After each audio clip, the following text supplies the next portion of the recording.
But the thing is that most of the time, we want something not because we want it, but we want it because we are denying ourselves of it. It's that forbidden fruit effect, right? The second you tell yourself, I can't have this thing, all you want to do is eat that thing. It's like the same thing when you tell a child, don't touch that hot stovetop. What's the kid gonna want to do? It's gonna want to touch that hot stovetop. So there is really a lot to be said about practicing to give yourself that unconditional permission to eat anything and everything, removing all rules. That doesn't mean that for the rest of your life, you're going to be eating McDonald's and KFC and not care about your health and nutrition at all. But for a lot of people who are coming from restriction, they need to kind of work through that element to get to a place where they then can make intuitive choices. So once you know that you can have whatever you want, whenever you want, however much you want, then you can actually tap into your body and say, okay, I know I can have ice cream today, tomorrow, whenever. So do I really want it right now? And then you can say, no, thank you. I actually genuinely don't want it right now. Welcome to The Balance Theory, a podcast aimed at arming you with tools and tips so that you are well equipped to not only identify and define, but own your own definition of balance. I'm your host, Erica, and thank you for joining me today. Hey Balancers, and welcome back to episode 56 of the Balance Theory podcast. If this is your first time tuning in, an extremely warm welcome to the Balancer community, and I'm so excited to have you here. Now, all my Sydney siders, today marks what they're calling the Freedom Day, so we made it. Congratulations. But I did just want to jump in and say, be very, very mindful coming out and transitioning out of this lockdown period. Obviously, we've gone through quite a few months of being in lockdown. And what that did was force us to adopt a new routine, take a different pace in life, all of which is obviously going to vary a lot to your day-to-day normal life. And so coming out of this period, just be very gentle with yourself. Be mindful when you're stacking and jam-packing your day back in. It might take you just a little while to adjust to the new norm or the old norm.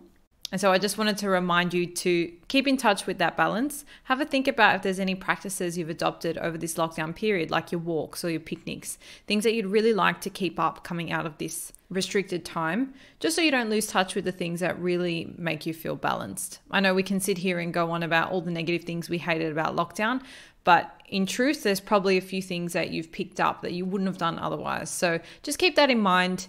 Be gentle with yourself in the transition and enjoy, obviously. Now, on the topic of today's guest, I am joined by Stefanie Jung, who is a holistic online health coach and yoga teacher, and she has a really strong focus on helping women heal their relationship with food and their bodies.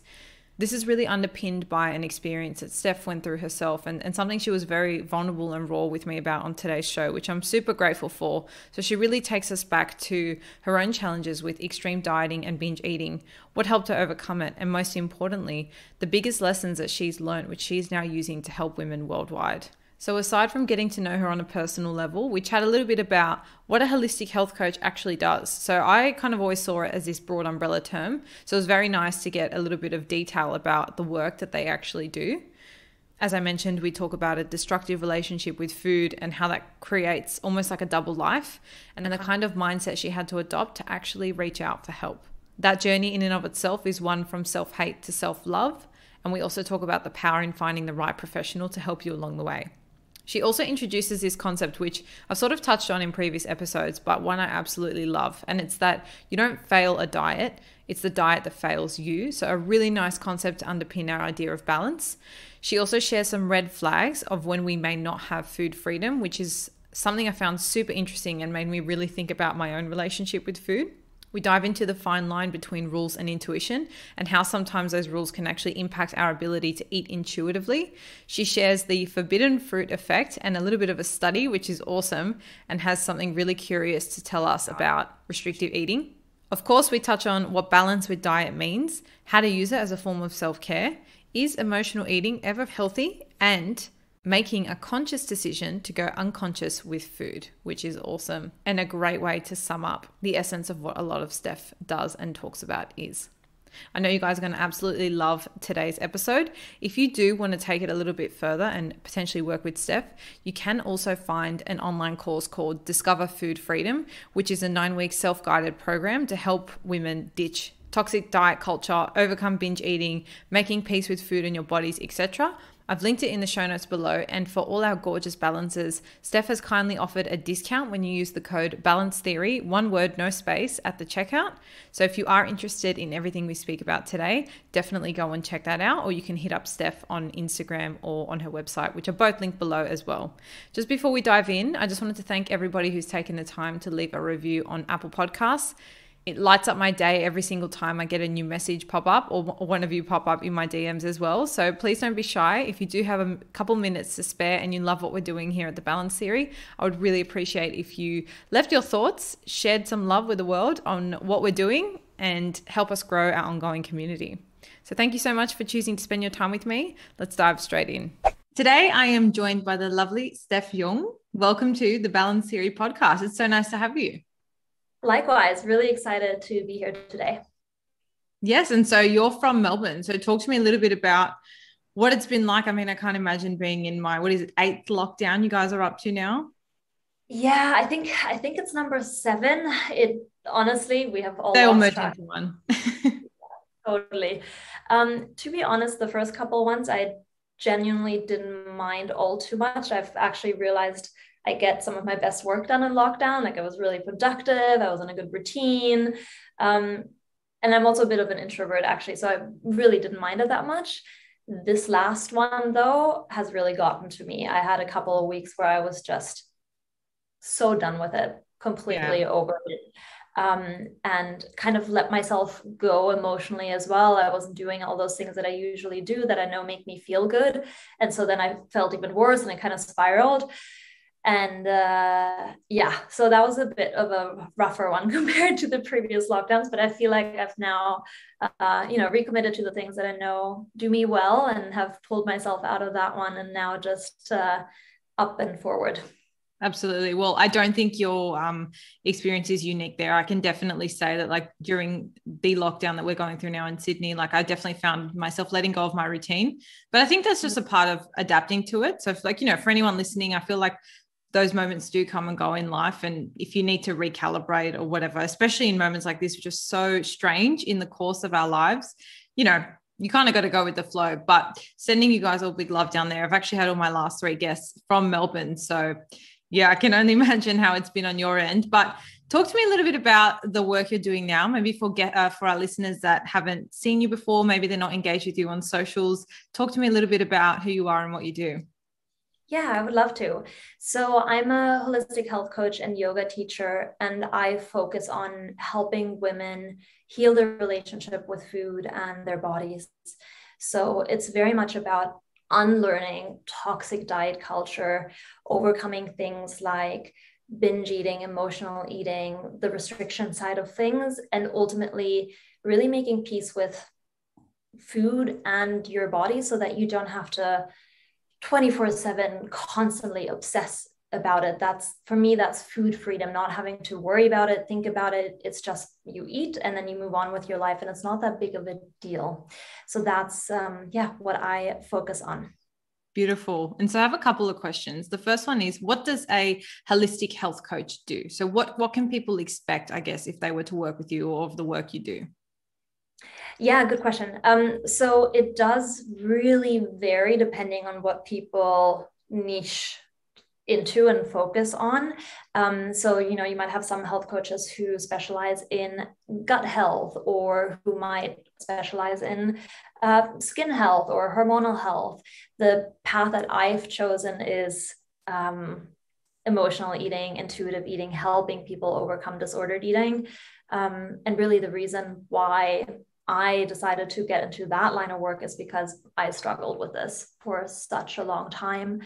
And I actually, at the time when I was struggling, I worked with a health coach who herself had gone through kind of a similar journey to me and who had struggled with food and her body for many years. And, I had tried working with a nutritionist, with a dietitian, with a psychologist, with a therapist. I even did group counseling, and none of it really resonated with me. And then I worked with a health coach who had gone through the same thing that I had gone through. And it was so powerful working with someone who had walked in your shoes and was able to really hold that space, that safe space where there was no judgment and I could truly just let it all out and not have any fear of being judged.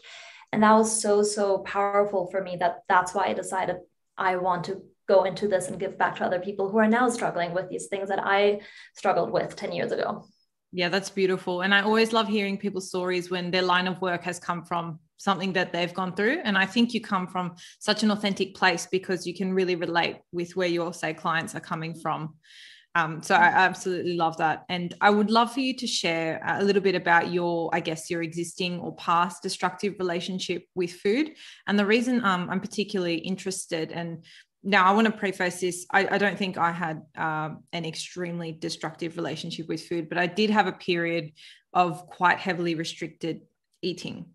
And what I found was I was so fixated on numbers and the scale, calories in, body fat percentage, those types of things. I was just getting used to these different sort of metrics in the fitness space, right? But I remember I was taking quite a few of those body fat percentage tests. And I mean, sorry for anyone who's heard this story thousands of times, but I think it's quite relevant here and a nice little jump in. And basically I was doing my best at this particular last little period I was going through. I felt like I looked my best. I had the most energy and I was so sure that this particular result was going to be the best one I ever had. I was like, yep, that's it. This is going to be the lowest body fat percentage I've ever had. And I jumped on the thing, it printed and it went back up. It was like 5% higher or 4% higher than what I had ever gotten. And it was in that moment I realized that the numbers can't tell you your energy, how you're feeling, your emotional relationship, your capacity to hold space for yourself and other people, all these things that I think we just bypass and just don't focus on when it comes to food. So I can definitely understand, I mean, having been through that, and you've got to go through it to sort of develop that mentality, right? Like who knows what line of work you may have been in had you not had your own personal experience. But I just wanted to throw that in because I also understand what it's sort of like to have a bit of a challenging relationship with food, come out the other side and then view things differently. So I would love for you to also share, I guess, your experience. Yeah, totally. And thank you for sharing that, because I think one thing that people get wrong is that they think their relationship with food and their body is not, kind of quotation marks, bad enough to warrant getting help. And my approach to that really is, if your relationship with food and your body is affecting your life in any shape or form, be it it affects your relationships, your sex life, your productivity at work, your sense of self-worth, whatever it is, then you deserve to work on that. Don't wait until it gets so bad that it really becomes disordered. If it's affecting you in any shape or form, go work on that now. And like, you can probably improve it by yourself, but you also don't have to. Like, there's so much power in working with someone who's been there, done that. So yeah, I think that's really important to put out there. No, I absolutely love that. And it's really that notion of, you don't have to be like on either end of the spectrum. You don't have to be so balanced with your food or so unbalanced with your food. You can sit somewhere in the middle. And it's about, I love always saying, it's about being proactive when it comes to these things. So if you're, I don't know, going to fall pregnant or go through a big physical change or whatever the case may be, you can be proactive in sort of getting that help. But back over to you, sorry, with your experience. Yeah, I'd love to share. So I actually grew up in a household where we were really active. There was a focus on nutrition, but in a really healthy, sustainable, organic way. I just grew up really taking care of myself and my body through food and exercise. And so I had a really great foundation actually to not develop an eating disorder. I feel like my parents did everything right. And I also had really great role models in terms of body image. But what happened is that when I was, I think 16, we moved from a very long story, but I moved from Paris to Dubai. I'm a bit of a third culture kid and I've moved around a lot. And that was a really, really big culture shock. And Dubai, I found, was a quite toxic place to be in at such a young and vulnerable age. And it was all about looks and money. And on top of that, a 16-year-old teenager, you're going through stuff. There's so many changes. So that already was a combo that wasn't very great. And then I went on Roaccutane, or I think you call it Accutane as well, for your skin. And I don't know what you know about this medication, but I had every possible side effect. And during that time I was taking the medication, I just really wasn't feeling myself. I was constantly tired, so lethargic. I had joint pain. And one of the side effects is actually depression of that medication. And although I wasn't depressed, it definitely, I wasn't at my best. And during that time, for the first time in my life, I really put on weight in a relatively short amount of time, and suddenly felt like, what's happening to my body? I'm changing. I feel like I can't control it. I don't recognize myself looking into the mirror. I mean, granted, this was just a couple of kilos, it wasn't anything big, but to me at the time, it felt like I wasn't in control of my body anymore. And that was the first time that I then said, okay, I want to lose this weight. I want to diet. Before that, I had never even thought really about my body or my physical appearance. The word dieting wasn't even part of my vocabulary, really had not ever put any thought into it. And so I started with this really seemingly innocent diet. I just started paying attention to what I eat, and then I started restricting a little bit more, and then I started cutting out breakfast, and then I started cutting out lunch, and then I would, it just spiraled out of control. And was this all while you were still taking the medication? This was actually when I had gotten off the medication. So yeah, during the medication, I was putting on the weight. And then the second I got off the medication, I was like, okay, let's make an action plan now to lose this weight. Yeah. And yeah, it honestly just from there spiraled out of control, and I started restricting more. I started exercising more. And so for the first year or so, it was very restrictive. I lost my period for about 7 or 8 months there. And then something happened where my body, my mind just couldn't take it anymore. And a switch flipped, and I got into binge eating. I don't really even have a recollection of this anymore, how this happened, when this happened. It must have been very gradually that my body just said, enough is enough. We can't deal with this restriction anymore. And yeah, so from there, it went to binge eating, to bulimia. And ultimately, the thing that I struggled with for the longest amount of time was binge eating. That really stuck with me for many, many years. And, at one point in time, I was binging sometimes every single day. I was obsessively stepping on the scale. I was still obsessively exercising. I was living a double life, because on the outside, no one could tell what was going on. Like, I was at a healthy weight. I wasn't talking to anyone about this, so it was all happening in secrecy. The binging was all happening in secrecy. And ultimately, that's actually how I kind of hit my rock bottom, when I realized, wow, I'm living a full-on double life. Like, I'm lying to my family, I'm lying to my friends, I'm lying to my partner. I had actually just moved in with him at that point, and that's where it really hit me that I was hiding so much from him, such a big part of myself from him. And that's when I knew, okay, I need to do something. I need to get help, and I need to get better. Yeah, wow. And so when you're, as you describe it, at your rock bottom, where do you even sort of begin to look for help? What prompted you to, reach out to your health coach or work with professionals? Was it so what were you doing for work at the time, out of curiosity? Yeah, this is an interesting one. So at the time, I was actually doing an internship in London in hospitality management. So I was working in a fine dining restaurant, and working in a fine dining restaurant as a binge eater is literally like putting an alcoholic into a bottle shop.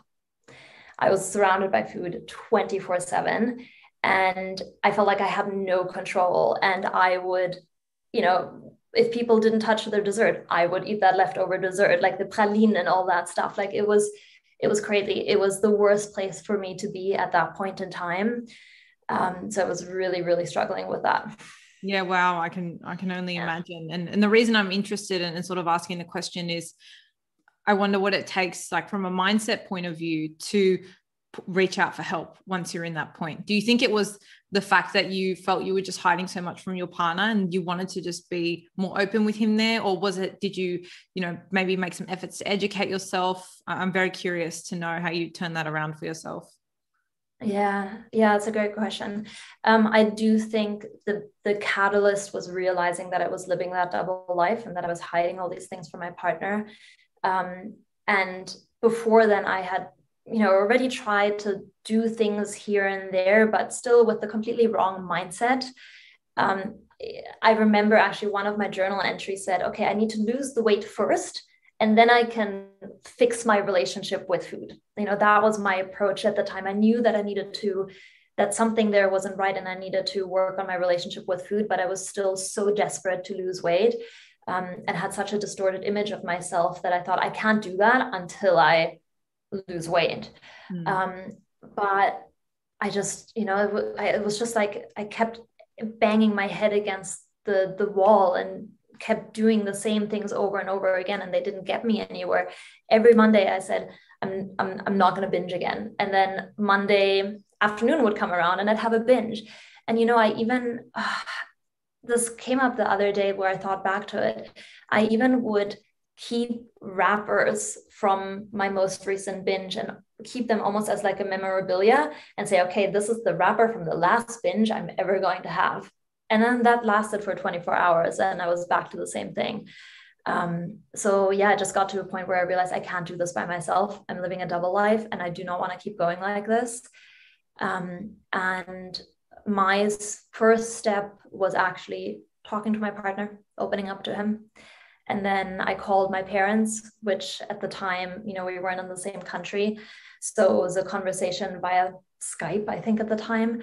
And I just remember we jumped on the call, and before I even could say anything, I just burst out crying, and I couldn't even get the words out to make myself vulnerable and talk about how bad it's been.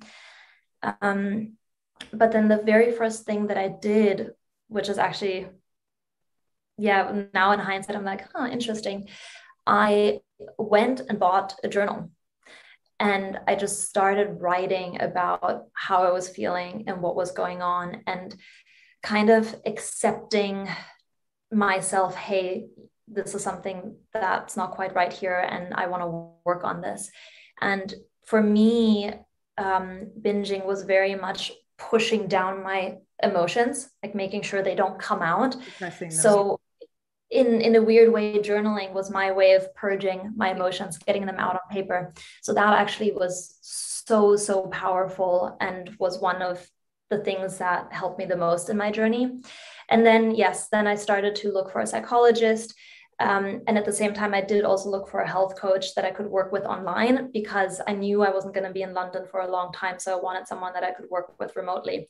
And look, the psychologist and the therapist, they just maybe didn't look long enough to find the right person, but it just didn't resonate with me. It felt too clinical, too cold, like they couldn't understand me. They didn't have that personal experience of having gone through it. So I felt judged and misunderstood. And then, the second I found that person who had walked in my shoes, I was like, yes, I can open up to you. I can let it all out. Yeah, absolutely. And there's such a power in not giving up, finding that person. There's a lot of incredible professionals out there, and they may not all be relevant for you for whatever you're going through, but there is a power in continuing to look until you find that right person. I firstly want to thank you for being so vulnerable. I can only imagine that's such a tough period in your life. So thank you so much for opening up and sharing that with us today. I love that you said it was sort of random that journaling came to you, because I've sort of had a similar experience. When you hear about people's daily habits and things they do, journaling's a big one that comes up. And I felt like for me personally, it was never one I really got into, but I did buy a journal, and I don't journal every day, but I journal when exactly the same thing. I feel like I need to just have an outlet. So it's quite amazing that that sort of came to you in that moment. I did want to ask you though, for now, say you had a client come to you that was exactly in your shoes, right? Because we spoke a little bit about how you journaled, you found a professional, you worked on that acceptance piece, and you talked about reframing your mindset, right? So it's about changing your relationship with your food rather than focusing on the weight. I'm sort of curious, do you have some steps or just some things that you would do with that client had you come to yourself now? Yeah, that's a good one. I generally speaking, step one is getting people to understand that your binge eating problem is not a willpower problem. It's not a matter of more control and more discipline. It's actually quite the opposite. And that is a really, really difficult one for people to swallow at the beginning, because they think, well, it's just because I'm not doing good enough of a job of sticking to what I set out to do in this diet. And it's really about understanding that when you fail your diet, it's actually not you failing your diet, it's your diet failing you. It doesn't work. And getting them to have that mindset shift, that actually maybe it's not about control, maybe it's not about restriction, maybe it's about understanding why restriction doesn't work. And not just the physical restriction, but also mental restriction. And I'm sure we might go into this in a second. But that's a very big one. And then one thing I also always tell my clients from the beginning is, don't set yourself up for failure by telling yourself you're never going to binge again.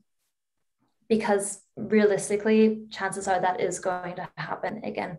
What I actually want my clients to focus on is, rather than counting how often you've been binging and how many bad, quote unquote, bad days you've had with food, can you pay attention to the severity of the binges, how the dynamic of that changes?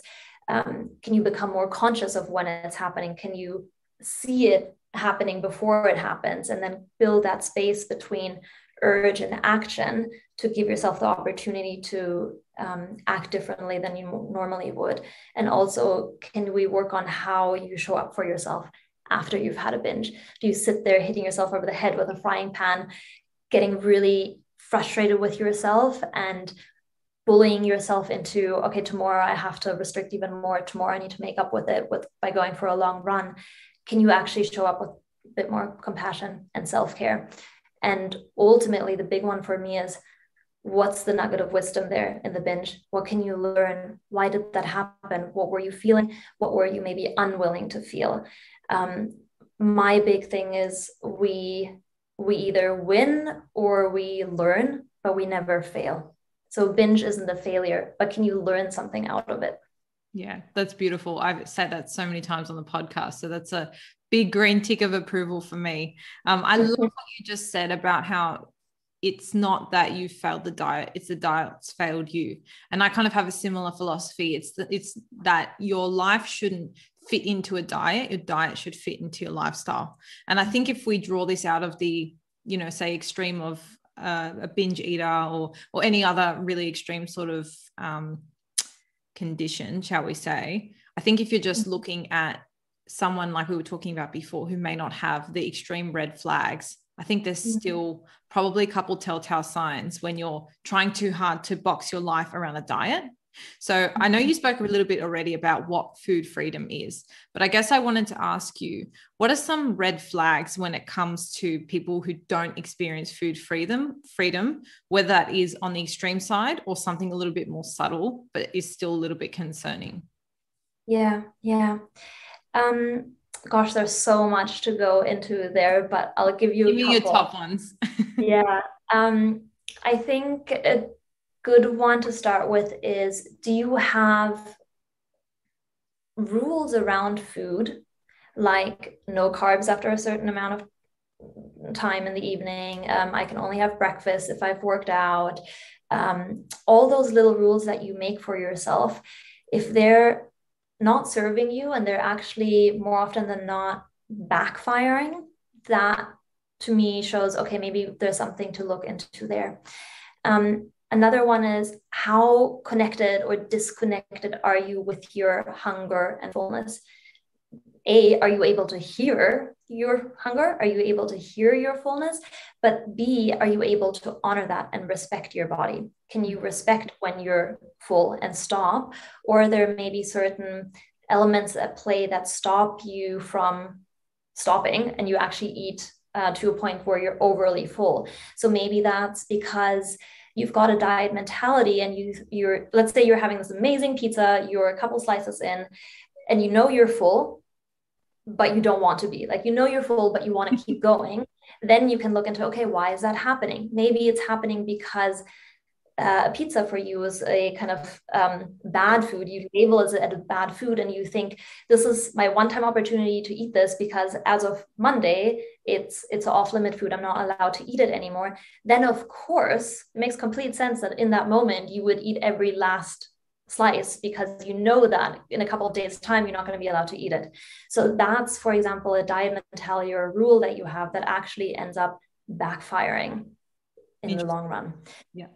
Does that make sense? Yeah, no, absolutely. I love that. And particularly the point about listening to your hunger. And the reason I love it is I think there's so much confusion. And I myself have tried and tested a lot of things, from intermittent fasting to keto to, fasting windows to, you name it. I've tried a lot of different things. And what I've noticed in each of those things is it always conflicts with a hunger window I've got, whether it be I'm on my period and I'm just extra hungry that week, Also, I actually find sometimes I have weeks where I'm like not as hungry, and then weeks where I'm like extra hungry. So I'm like balances out in the long run. But I think when you're looking at those sort of fad diets, if I can call them that, or any sort of trending food restriction diet type thing, I think you really have to make sure you're still intuitively listening to your body. Right? Because maybe that's a sign from your body that it's not right for you. If you're, and eating between 12 and 6 p.m. and you're starving at 8 a.m. in the morning, then maybe it's, time to look at that. So I do quite like that point. And I did want to ask you something. So you said if you have rules that I guess backfire, then that's probably a red flag. How can we tell the difference between having those rules and our intuition? Because for example, I try Monday to Friday to eat predominantly clean or healthy, make healthier choices, predominantly because I just function way better when I'm eating wholesome foods. If I'm having really, really heavy carbs or saturated fat, stuff like that, I really feel myself slowing down, but I let myself do that on the weekend. But just as you were speaking, then I was thinking, yeah, if I have a pizza on the weekend, I probably slip into that, just have an extra slice because on Monday it's off limits, right? But I've never really potentially seen that as a red flag. I see that more as like intuitively, I'm just controlling myself during the week and on the weekends. So I just wanted to ask if you had any thoughts on, I guess, is there a really fine line between rules and intuition? And have you got any tips for maybe setting up something so that people can feel more in control without being too restrictive? Yeah. I'm actually going to turn this one around onto you and ask you a question. Sure. What would happen if you had a slice of pizza on a Wednesday or in the middle of the week? Do you think that would then balance things out and you maybe wouldn't have that extra slice on the weekend when you know you're full? Or would that then spiral into, oh no, I had pizza on a weekday, even though I'm not supposed to, and then you would feel guilty for that? So I think a few years ago, had you asked me this question, I would have said B. I would have felt very guilty to a point where I actually felt sick. But now I more view it in the lens of I'm not going to go out of my way and order pizza during the week just because if I'm cooking or, if I have control over what I'm making for dinner, I prefer to make something healthier. But if I'm having a meal with my family and they order pizza, I'm going to enjoy it. Food's there to be enjoyed. Yeah. Great. Okay. So the way that I kind of think about this is it's really difficult to tap into your intuition if you've got rules in place. So I'll give you an example for this. Have you ever heard of the Dartmouth milkshake study? It's ringing a bell, but I'm not even going to pretend I know what you're talking about. Okay. I'll walk you through it. So basically, this study, they pretended like they were asking people to taste test different flavors of ice cream. What they were actually trying to see is how having food rules affects your ability to kind of eat intuitively. So what they did is they had a bunch of women who they split into two groups. The one group had straight away got the 3 ice cream flavors that they got to taste test. The other group got what they called a preload, which was like a milkshake, and then they got the 3 ice cream flavors to eat. And also important to note here is that all these women were eating the ice cream in privacy. They had their own room and they had as much ice cream at their disposal as they wanted. what happened is that the people that that didn't get the preload and they just had the ice cream straight away, they all tended to eat in a very balanced way. They didn't go completely overboard. They just taste tested their way through it, and that was that. And that was the case both for people who identified as what we call restrained eaters, which is essentially like dieters. Now, what happened with the people that got the preload, so they had first the milkshake and then the ice creams, those guys, you think because they already had the milkshake that they might end up eating less of the ice cream, right? Because that's what you'd expect. They're probably already full. But actually, the people who were restrained eaters, the people who are dieters, when they had the preload, they ended up eating disproportionately a higher amount of ice cream afterwards. Wow. Because the what the heck effect kicked in, where they thought, well, I already blew my diet. I might as well keep going. What's the point? The day is already ruined, right? Which is, I think, a perfect example of how having kind of rules and restricting yourself tends to oftentimes backfire in the complete opposite manner of what you might expect to happen. So that's why I'm saying, like, it's really difficult to tap into your intuition when you've got all those rules, because those people that didn't have those rules, they, ate the milkshake and then they tapped into their hunger and realized, hey, you know what? I'm actually not that hungry anymore. I'm already pretty full, so I'm not going to have as much ice cream anymore. So interesting. I love that. So do you think then the key is to have a bit of flexibility, even if you have rules, even if you want to, I guess, have a little bit of, let's just say like a framework for the way you eat food and the way you like to prepare and whatever, just for your own personal goals and efficiency? Do you think the key then is flexibility? 100%. I would actually take it a step further. So a big part of what I do is really giving yourself complete, utter, unconditional permission to eat anything and everything. And to someone who has rules and who is restricting or who is binging, that might sound like out of this world impossible. Like, what? You want me to give myself permission to eat anything and everything? I'm just gonna like not stop eating until I get so fat and until the world ends, kind of thing. But the thing is that most of the time, we want something not because we want it, but we want it because we are denying ourselves of it. It's that forbidden fruit effect, right? The second you tell yourself, I can't have this thing, all you want to do is eat that thing. It's like the same thing when you tell a child, don't touch that hot stovetop. What's the kid going to want to do? It's going to want to touch that hot stovetop. So there is really a lot to be said about practicing to give yourself that unconditional permission to eat anything and everything, removing all rules. That doesn't mean that for the rest of your life, you're going to be eating McDonald's and KFC and not care about your health and nutrition at all. But for a lot of people who are coming from restriction, they need to kind of work through that element to get to a place where they then can make intuitive choices. So once you know that you can have whatever you want, whenever you want, however much you want, then you can actually tap into your body and say, okay, I know I can have ice cream today, tomorrow, whenever. So do I really want it right now? And then you can say, no, thank you. I actually genuinely don't want it right now. Yeah, I love that. That's an awesome tip and really, really good point. So if I'm to ask you now, and maybe you can just answer this in one or two questions, what would you consider to be balance with your diet?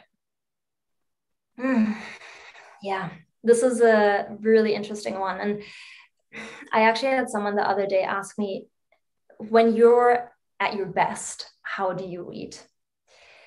And the answer that I kind of came up with there, initially I was going to list, what my day on a plate looks like. That was kind of like gut response. But actually I realized, to me, when I'm at my best, the way I'm eating it's less about what I'm eating, but more about how I'm eating and the way that I'm eating. So coming from a place of self-care and really wanting to nourish myself, being tuned into how my body feels, but also allowing for that element of pleasure and satisfaction, and kind of marinating that into a really nice blend where I don't eat just for fuel, but I also eat for pleasure. I also eat for satisfaction. I also eat for emotional support, having all of those things come together. And, I think the really interesting thing there, if you were to look at how I eat from the outside, and you'd be like, wow, she eats so healthy. And you would think she probably has some kind of rules in place or some kind of non-negotiables. But genuinely, I have no rules. In theory, I would eat anything and everything. But because of that, I actually can then tune in and say, you know what, this thing doesn't sit well with me, so I'm not going to have it. That to me is balance, that balance of self-care, intuition, pleasure, satisfaction, all of it combined. I don't know if that's a bit wishy-washy, but that's pretty much it. Not at all. I absolutely love that response. And I really love that you've framed that in a lens of self-care, because I don't think often when we think of self-care, we think maybe meditation or education or downtime. We don't often think of our diet as a form of self-care. But I love that you've really shown a dual side there to our relationship with food. Not only that it is a fuel, which I think a lot of us just focus on, but also it can be a pleasurable thing. And I think another layer to that as well is it is really like a social and cultural thing as well. Especially coming from a European family, food is the heart of a lot of what we do and why we gather. And so to have that and be able to embrace that is a beautiful, beautiful thing, and just another facet to our relationship with food. But I absolutely love your response, and there was nothing further I'd add to that. So thank you again.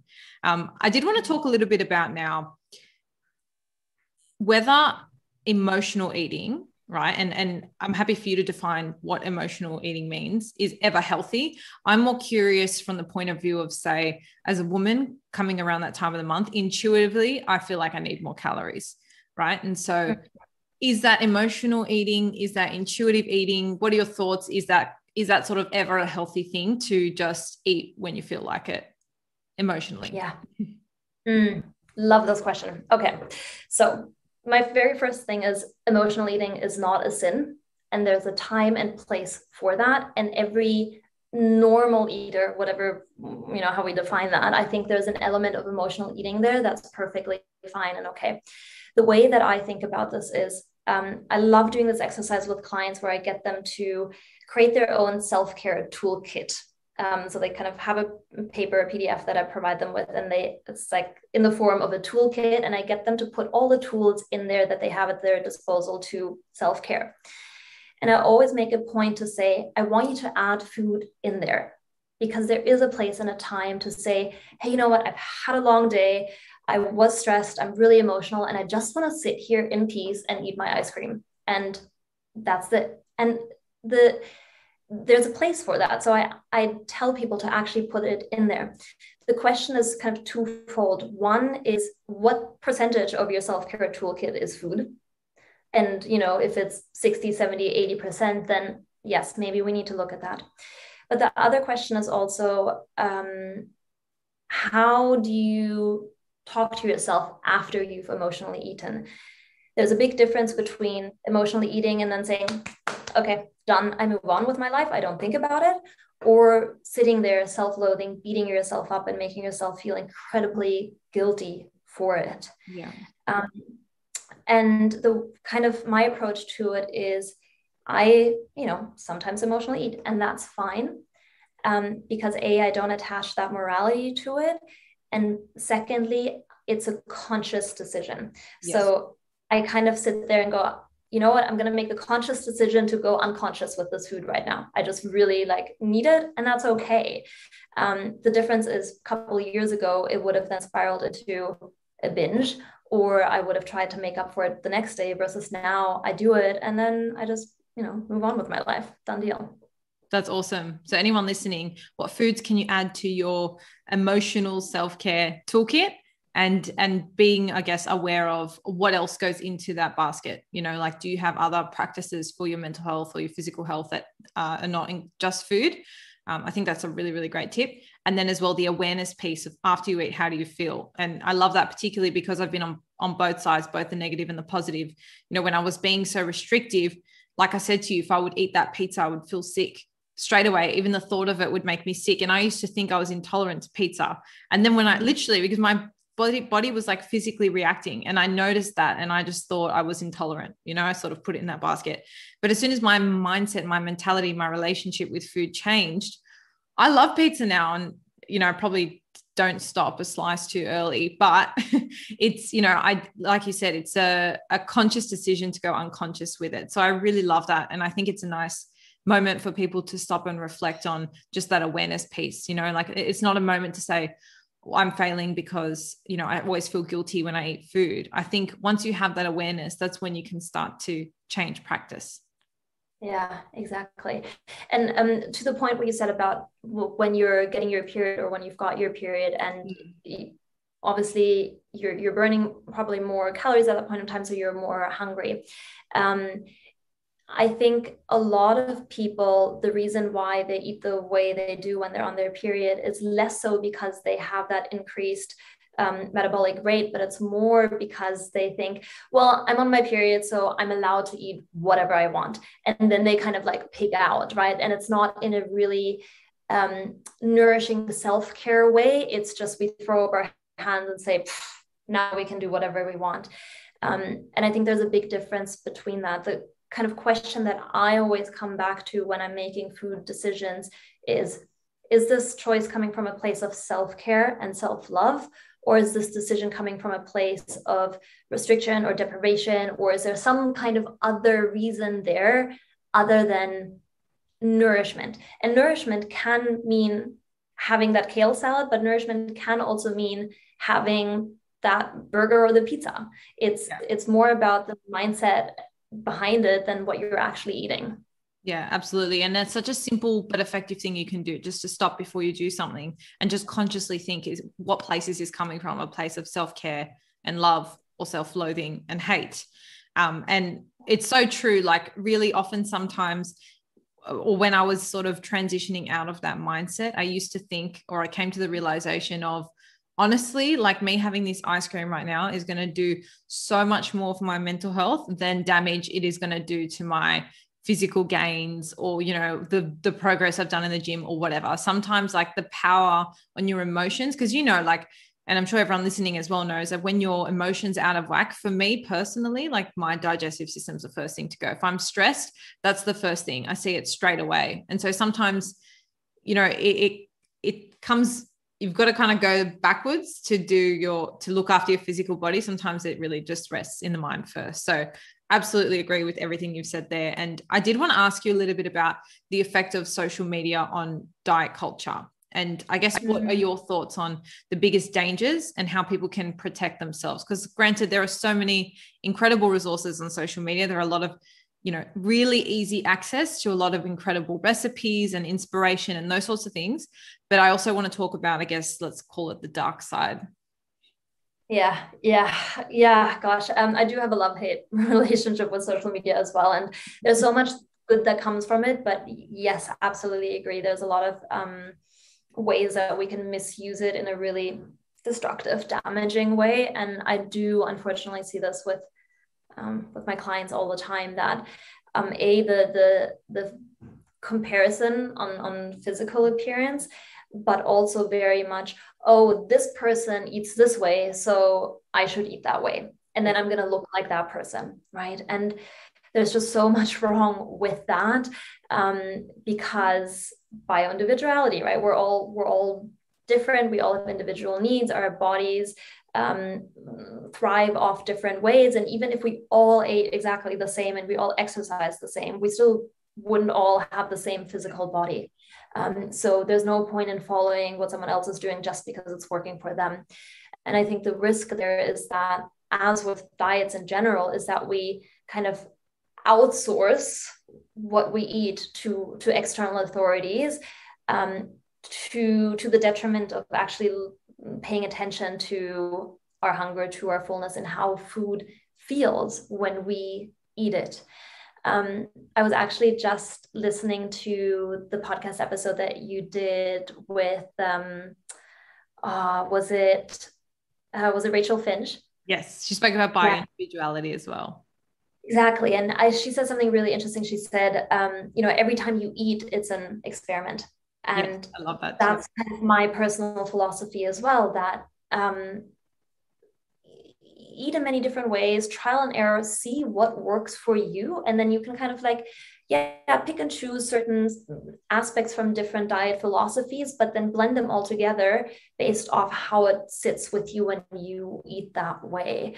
And unfortunately, social media does get in the way of that sometimes. So especially with people that I just start working with, I always tell them, like, just do an Instagram declutter, unfollow anyone that triggers you, that makes you feel like you should eat that way, that makes you feel like you should look that way, that makes you feel like you should exercise that particular way. In the beginning, it's very much about like putting on your blinders and just blocking out all those other things that ultimately are probably oftentimes more harmful than they're helpful. Yeah, you just need to get that clarity, right? And I also love that comment about the experiment, and more to your point, because as we go through life and as we age and as different stresses come up, different priorities, what you had 10 years ago or 5 years ago may impact you completely differently. Your enzymes change, your, biomechanics, are altered. And so I think constantly acknowledging that your eating process, I suppose, is an experiment or a way for you to check in with your body, how you're feeling, how you're digesting, those sorts of things, I think is really powerful, because it honors the fact that you change over time. And so it's not like you work out what your quote perfect diet is or perfect routine. But I think if you're open and constantly willing to experiment, then you can start to notice, okay, when I'm stressed, these are the foods that impact me. Or now that I'm, over 30, I can no longer stomach this, or whatever it is. I'm pulling examples off the top of my head. But I also love the concept of, I feel like social media can force us to be quite outward in our thinking, and to think that all the answers are out there around us. And we just have to kind of troll through all the information out there, just find what's been working for other people and then just test it ourselves. Whereas I think the power really comes when we go inward. And that's not to say you can't use social media for the incredible tool it is, but it's the adage of take it with a grain of salt.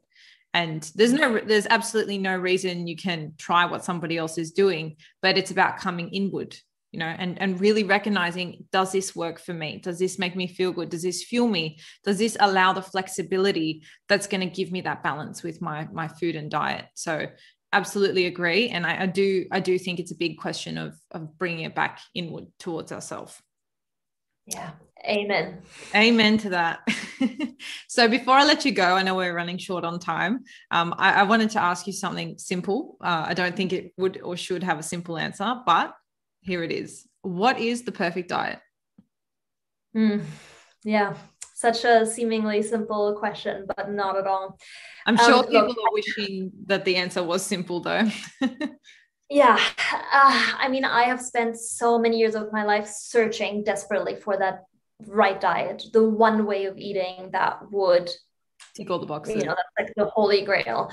And yeah, truth is, it doesn't exist, in part because of nutrition ambiguity just in the research. And for every diet where there's research saying this works, there's going to be 10 research studies that show why that diet doesn't work and is actually damaging for you.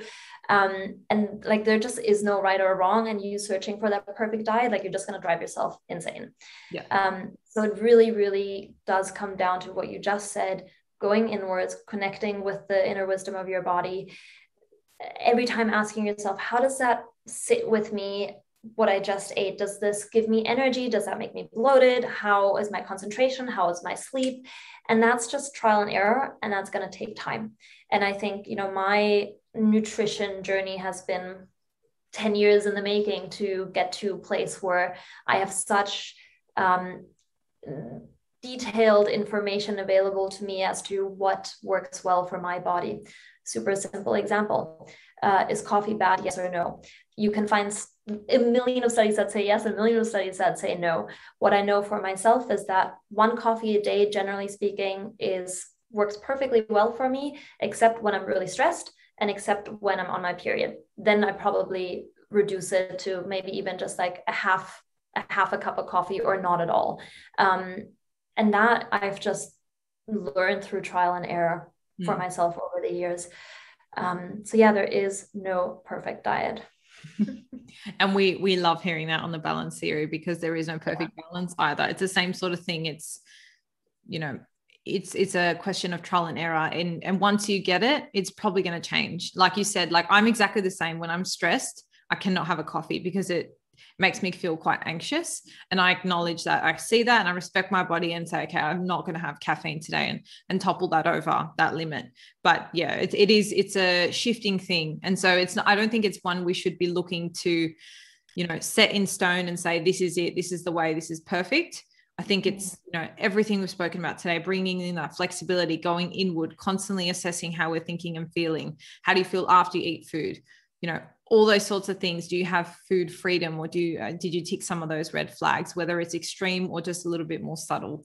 I think all those things have been amazing tips, so that we can find, I guess the perfect diet would be the one that works for you, gives you the most food freedom, and makes you feel balanced with your food. And so that you can see it both as a nourishing thing and also a pleasure thing. So I couldn't agree with anything more you've said today. And I just want to thank you so much for your time. I know we could probably chat on for days and days, but I really do want to thank you, because I've learned a lot from today's chat, and I know our listeners would have as well. So please let me know where can our guests find you if they want to connect with you a little bit more, and I'll pop links in the show notes below.